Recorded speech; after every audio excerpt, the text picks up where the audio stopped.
최근 덕산네오룩스의 주가가 조정을 받고 있습니다. 그런데 일부 증권사 리포트에서는 이걸 오히려 기회로 봐야 한다는 의견을 내놓고 있는데요. 그래서 이번 시간에는 최신 리포트들을 종합해서 현재 조정 국면을 어떻게 해석해야 할지, 그리고 회사의 장기적인 성장 가능성은 무엇인지 한번 자세히 살펴보겠습니다.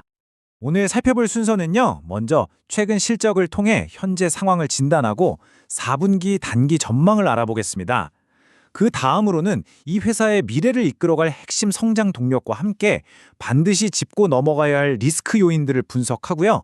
마지막으로 이 모든 것을 종합한 증권사들의 투자 의견까지 차례로 정리해 보겠습니다.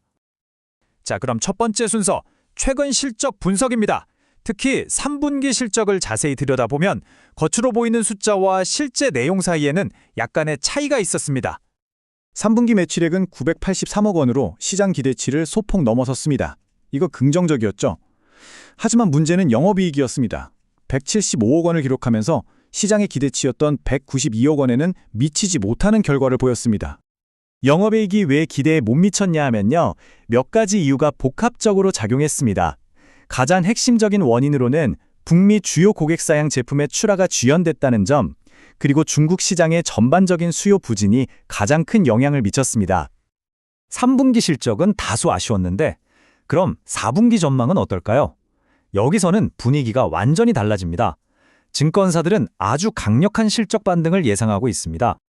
먼저 매출을 보면 4분기에는 전년 같은 기간과 비교해서 무려 146%나 급증할 것으로 예상되는데요. 3분기의 부진을 만회하고도 남을 만한 놀라운 성장세라고 할 수 있습니다. 이렇게 매출이 폭발적으로 성장하면 당연히 수익성도 개선되겠죠. 영업이익 역시 전년 동기 대비 75% 증가하면서 아주 견조한 회복세를 보여줄 것으로 기대됩니다. 3분기와 4분기를 직접 비교해보면 이 극적인 턴어라운드가 더 명확하게 보입니다. 4분기 예상 영업이익은 343억 원으로 175억 원이었던 3분기 실적의 거의 2배에 가까운 수치입니다. 자, 이렇게 단기적인 반등도 기대되지만 사실 덕산네오룩스의 진짜 투자 포인트는 바로 장기 성장 스토리에 있습니다. 증권사 애널리스트들이 하나같이 꼽는 가장 강력한 장기 성장 동력은 바로 애플입니다. 구체적으로는 2026년으로 예상되는 애플의 첫 폴더블 기기 출시가 핵심적인 모멘텀이 될 거라고 보고 있습니다. 그리고 바로 이 폴더블 기기에 덕산네오룩스의 핵심 기술인 블랙 PDL이 필수적으로 사용될 거라는 전망인데요. 이 기술을 아주 쉽게 설명하면 디스플레이의 밝기는 크게 높이면서도 전력 소모는 줄여주는 그런 역할을 하는 소재라고 보시면 됩니다. 애플의 행보를 보면 이게 그냥 나온 이야기가 아니라는 걸 알 수 있습니다. 아이폰을 시작으로 아이패드까지 꾸준히 OLED 기술 채택을 늘려왔죠. 그리고 그 다음 단계가 바로 맥북과 폴더블 기기가 될 거라는 겁니다. 덕산네오룩스는 이 거대한 시장 변화의 중심에서 핵심 공급업체로 자리 잡을 가능성이 아주 높습니다. 물론 이렇게 긍정적인 전망만 있는 건 아닙니다. 균형 잡힌 시각을 위해서 리포트에서 언급된 잠재적인 리스크 요인들도 반드시 짚고 넘어가야 합니다. 애널리스트들이 우려하는 가장 큰 리스크는 중국입니다. 중국 업체들의 저가형 리지드 OLED 패널 공급 과잉이 계속되면서 이 부분에서의 수익성 압박은 2026년까지도 이어질 수 있다는 분석입니다.